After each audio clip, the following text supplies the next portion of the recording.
It was really fun hosting this podcast for the last year or so, but if the new Super League is adopted, say goodbye to this is Locked On Big 12.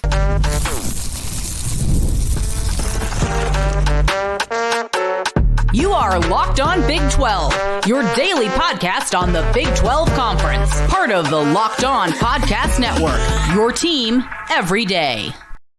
Happy Friday, everybody. Welcome to Locked On Big 12. I am Drake Toll from America's #1 Big 12 podcast, Locked On Big 12. Thanks for making this your first listen every single day. Today, let's go over how the Big 12 will disband under the new proposed Super League. Also, revenue numbers are out from the EADA, and they show who needs to be in the Big 12 in expansion, and we'll talk how BYU finally put its big boy pants on in athletics. First, the Big 12 disbanding. This conference will not exist anymore under the newly proposed Super League. Now, this comes from Daniel Libet and Sportico. If you know anything about Sportico, they are pretty good at the whole revenue and college football distribution and where each team sits from a logistics standpoint or a money standpoint. And in this, from Libet, they have put together what was, in their quotes, confidential pitch deck from February that details the proposed college football Super League, and it shows how conferences would be divvied out. This came from allegedly an 11-slide pitch deck that had 70 permanent members in 7 conferences. And as you know, since there are now 16 teams in the Big 12, you can't only have 10 members. It's quick math, 7, 70, 10, you get it. In the Big 12 conference, things would be thrown for a complete loop because it wouldn't exist anymore. We would become what is labeled as by Reddit College Football, as well as the Libet Sportico camp, the Plains League. And it's not even all of us. In the Plains League, you'd find BYU and Colorado, Iowa State, Kansas State, but they'd be competing with Utah? That's not very plainsy. Also, Minnesota, Nebraska, Wisconsin, and Iowa. That's the conference you want to play in? The Plains League? How about the Midwest? The Midwest League, which is kind of a makeup of what the Big Ten was. It features Louisville, Missouri, Northwestern, Ohio State, Purdue, and Cincinnati from the Big 12. Let's go over to the Southwest. This, to me, it just is a revived Southwest Conference. I have a banner to my left that says SWC. I love the Southwest Conference. And in essence, you'd get it again. Arkansas, Baylor, Houston, Oklahoma State, SMU, TCU, Texas A&M, and Texas Tech. Mostly Arkansas, Oklahoma, and Texas schools making up that league. You go over to the Northeast, and West Virginia would be teams at Syracuse and Pitt and Penn State. And the Southeast, you got a couple of teams like UCF, with Wake Forest, South Carolina, Florida State. And the Southeastern Conference, Vanderbilt stays in with Kentucky and Georgia Tech. Brother, what? It almost makes regional sense. There's almost some sort of regionality to it. Now, Utah being in the same conference with Wisconsin, I'm not sure if I can get behind that one. But there's almost this inkling of, what if that would be a beautiful thing in college football to bring in the Super League, to kill the Big 12 off and say, maybe this is going to work. Is this thing. I'm just making sure this is on before I go into this. Case in point 1 for why this is the stupidest thing in the world. Blue Bloods bias. If you see them on Twitter, that's a poppy account. It's like a big game boomer. But they make a hell of a point here. If this is what would generate the most TV revenue, then this is what would have been done. They spelled them wrong. There's a reason that leagues are getting bigger and nationally appealing, not smaller and only regionally appealing. I am a sicko in college football. I love watching that random ACC matchup. I do not mind when a Duke and a Miami play. However, the rest of the country says, I want nothing to do with that.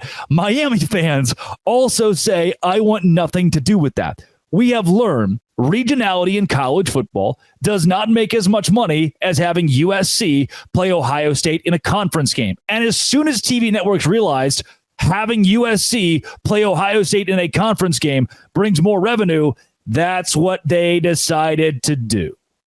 In the Super League, I get it. I understand Oklahoma and Houston being a good old-fashioned slobber knocker with some Baylor and TCU, a Texas A&M, and Texas Tech triad in the same league. How admirable with TCU and the Baptist School in Waco all right there. That's great, right? No. If it was great, it would still exist. If it was great, it would still be a thing, and Rice would probably be thrown in there too. Here's the biggest problem with the Super League. It's not like the verbatim thing I just read you from Blue Bloods. It's instead what the whole pitch says. It's blowing up on Twitter, by the way. At the time of reading, 700 retweets on this proposed different Super League divisions thing. People debating it. I'm not here to debate who should be where. I'm not here to debate that Iowa State shouldn't be in a conference with Utah. I'm not here to debate that Cincinnati shouldn't be hanging out with Northwestern or Purdue. I am here to tell you the reason this is bogus is because in the original article from The Athletic, in what was reported, the very first time we heard inklings of a Super League, it read, the Big 12, the Big 10, and the SEC have canceled dinners, won't talk to these people, aren't responding to phone calls because the revenue's not there. From a Big 12 perspective, this isn't something that makes any sense for a conference that's doing as well as it has done, as strong as it has been, because of the want of its members to be in the conference they are in. I think that rhymed. I get it. I would love to see Texas Tech play again in the regular season, Oklahoma and Oklahoma State. I would, but I'm a sicko in that category. You probably are too. And maybe us sickos, we just like classic college football as it should be. But the people with the money don't. They would rather see Oklahoma play Texas, then Alabama, then Arkansas, and then LSU in a 4-week stretch. And I get it. Like, it's not tough to see why TV networks are going the way they're going with these games, these teams, and where they're putting them in their conferences. Each of these schools is, in essence, owned by the TV networks. They are properties of TV networks. And wherever ESPN or Fox wants you is where you're going to go. And ESPN and Fox said, hey, Big 12, SEC, Big 10, we all get along real well. Don't talk to those Super League people. It's not going to happen. So the Group of 5 league with Boise State, James Madison, Miami of Ohio, New Mexico State, Tulane, UTSA, the like, that's not going to be a thing. There's not going to be, Vanderbilt and Northwestern are going to go play in the under division league thing. They're going to go over there. We're going to bring up Boise State and New Mexico State this year. It's not. It's too complex. It's not going to make any money for the TV network. You know what is going to make more money? You know what is? An added, expanded college football playoff. That puppy, since they've added all these new teams, bringing like $1 billion a year. And it's not just making, the TV networks money. It's making the schools money, the conferences money. The more playoff games we play, the more high leverage games we get, the more money is in pockets. And that's what matters here. So while you're having the conversations, and I will too, about how NIL's killing the college game, the transfer portal's killing the college game. No, bud. ESPN is. Fox is. It's nothing the players are doing. It's nothing really the coaches are doing. It's what's happening at the very top as these networks tear apart the institution that we love. And there's really nothing we can do about it. But there is the idea of new teams in the Big 12 that come from how the ESPN wants to divvy out their property. And now with new revenue numbers from the EADA, we have a good look at who could be next in this conference on Locked On Big 12, part of the Locked On Podcast Network, your team every day.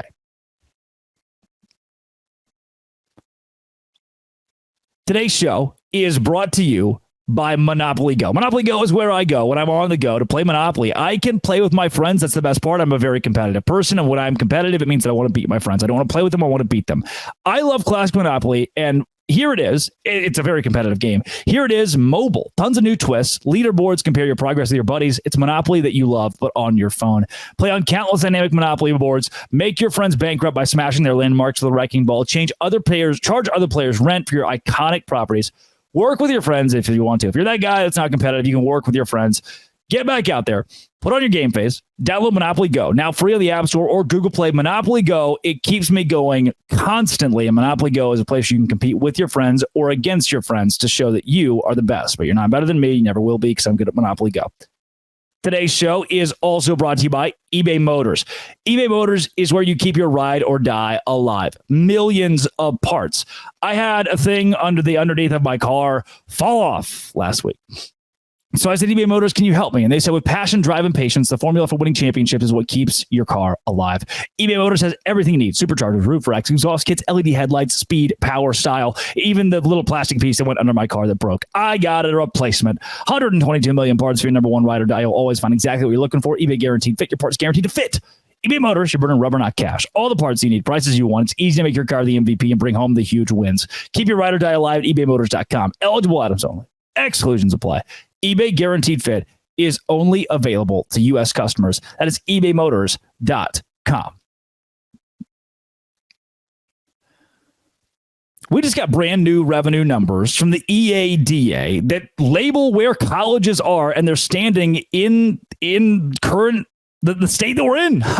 And what is shocking to me is a school like Kansas is top 10. Let's go through these and pick out who is a Big 12 school based on their revenue numbers and how Kansas is in the top 10. Now, let's be clear. The EADA is Equity in Athletics Disclosure Act. So this is a database that shows you revenue from college athletics. However, how much of it can we trust? Jeff Fuller is the one that posted this, and Jeff is spectacular at what he does, and none of his stuff would be misleading. This from EDA, though, sometimes includes what is given or donated to a school, and sometimes it doesn't. It just depends on what's reported. So part of this is a grain of salt. We can still get a good idea of the richer and the poorer of college football, mostly college football. That in essence is it's what is included here because most teams don't make too much off of basketball. I mentioned Kansas. They are in the top 10 with $206 million in grand total athletic revenue. Now, part of that as well, you can deduce that Kansas building a new stadium and the donations, the money that came into that fund could be included here, putting them in the top 10. Leagues ahead of any other Big 12 team. The next time we get to a Big 12 team is Miami in number 24. Oh, did I say Miami? Oops, soon to be. Miami's at 24. Louisville's at 25. That's kind of where I want to go in the conversation. TCU sits at 29 right now at $149 million. And they're kind of lumped in with the Louisville, with the Miami, who are those mid-20s. Kind of crazy. Duke is in there too. The same Duke that I ratted on here recently. Because of recent football success, they have been making money. And guess who Duke's ahead of? Per the EADA, once again, the Equity in Athletics Disclosure Act, they're ahead of Clemson. Duke at $153 million in total athletic revenue, Clemson at $152. We take you to the 30s, where UNC is behind Arizona, where Baylor is ahead of Ole Miss and Pitt, Minnesota, and Colorado. That's all good and dandy. Here's where things get a little dicey. As we get into the 40s, I hope you'll realize at this point, I haven't said a lot of Big 12 teams. You get to the 40s and the 50s, that's where you find a good portion of our guys, like Arizona State, who is currently sitting at 45. They are just behind Oregon, who's at 42. How wild is that in athletic revenue? Arizona State also ahead of Virginia, who's been a big topic of conversation in the expansion, and Virginia Tech's ahead of them. That's a lot of who's who, and who's here and who's there. Texas Tech's at 50, by the way. Still haven't mentioned like Oklahoma State or Kansas State, BYU, West Virginia. Those schools are 50 or below, which is not good. Iowa State and UCF, Houston, Cincinnati also way down there past the 60s. What is to note here, though, is when you see 153 next to Duke, you go, oh, I wouldn't mind that. 160 ahead of Louisville, 155 ahead of Louisville, 160 ahead of Miami. You go, oh, wait a second. Hold on. If those teams were in the Big 12, that'd be a good thing. That would make the conference even stronger from a revenue standpoint. TCU, Baylor, Kansas, carrying the load. Two of the smaller schools in here with pretty big endowments in TCU and Baylor, the religious institutions.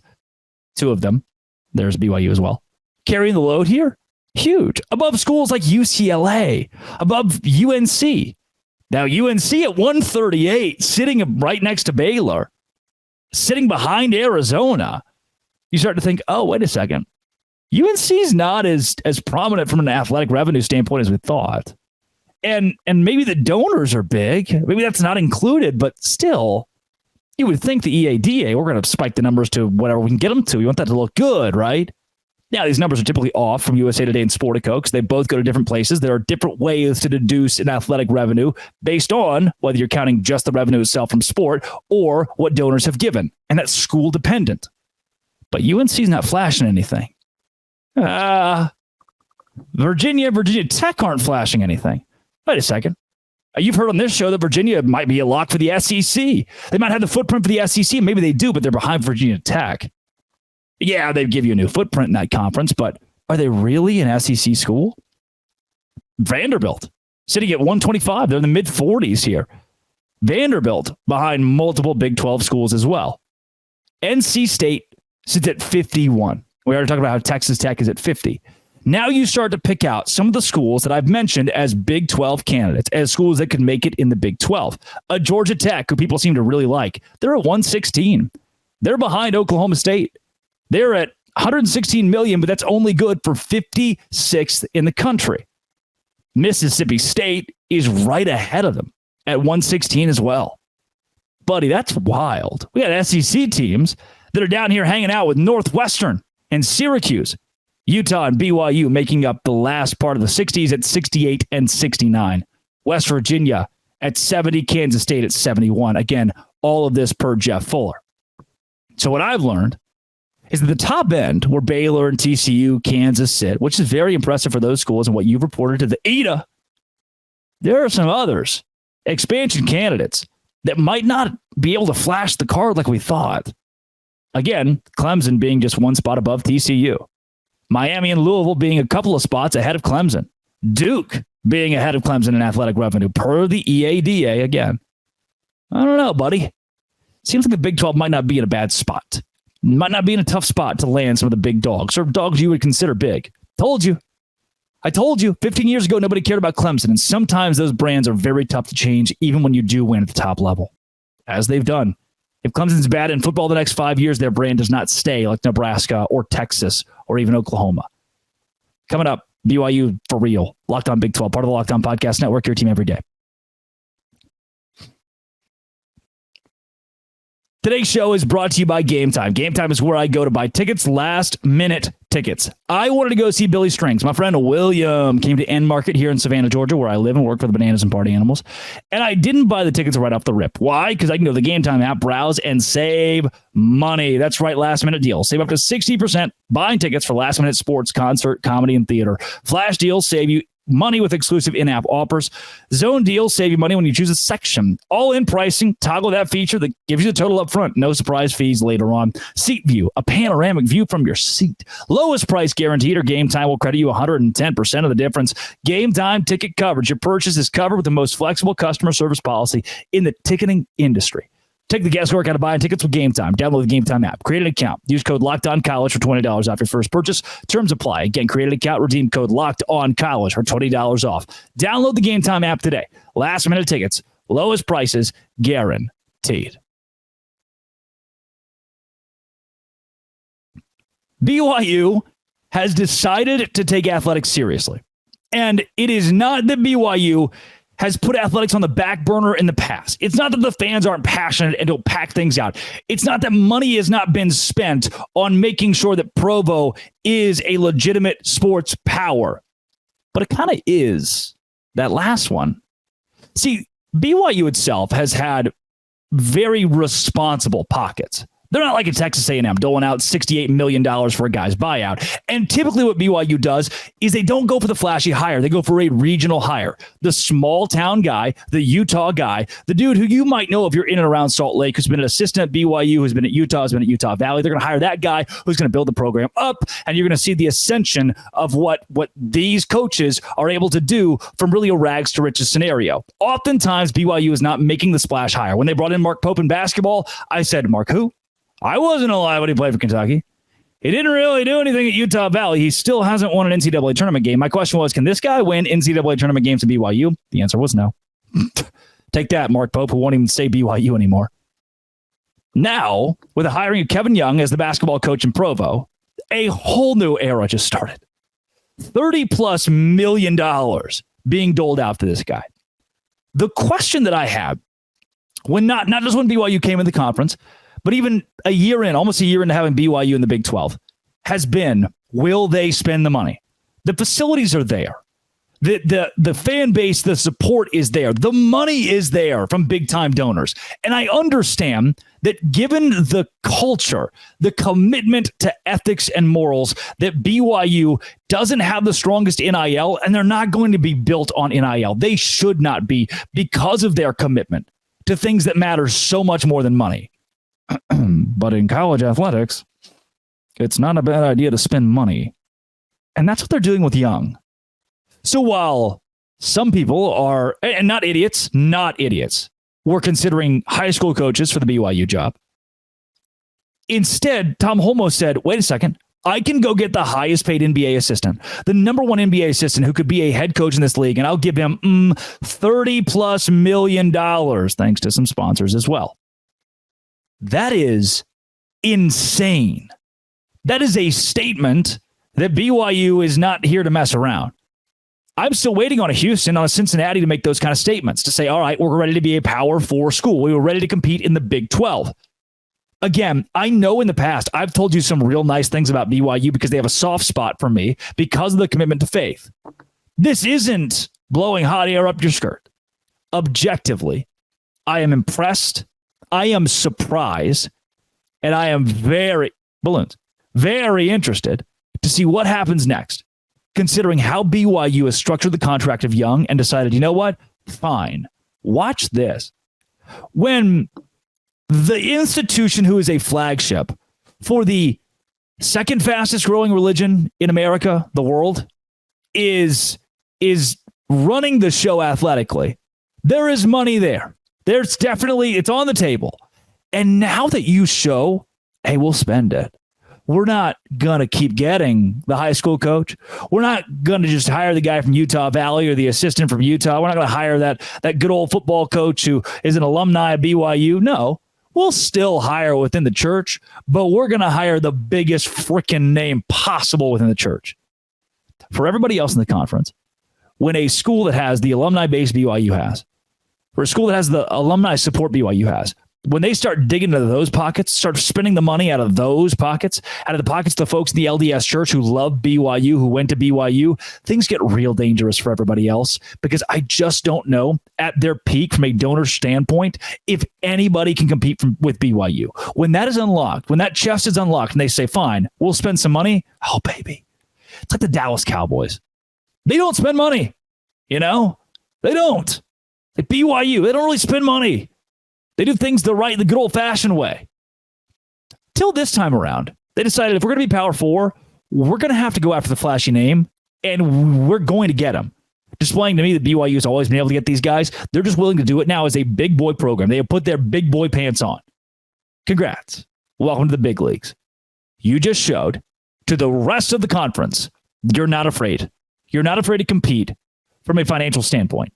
And when you're BYU, that scares everybody else because BYU's got some money. If you'll spend it, it's going to work out real nice. Coming back next week, I'll be in the Grand Canyon, so some of the shows will be kind of spotty, sporadic maybe. I'll have some shows, I'll have not shows. We'll see. I'm going to keep you on your toes. I'm going to the Grand Canyon. I'm locked on. Thanks for making it your first listen every single day. Dose grande.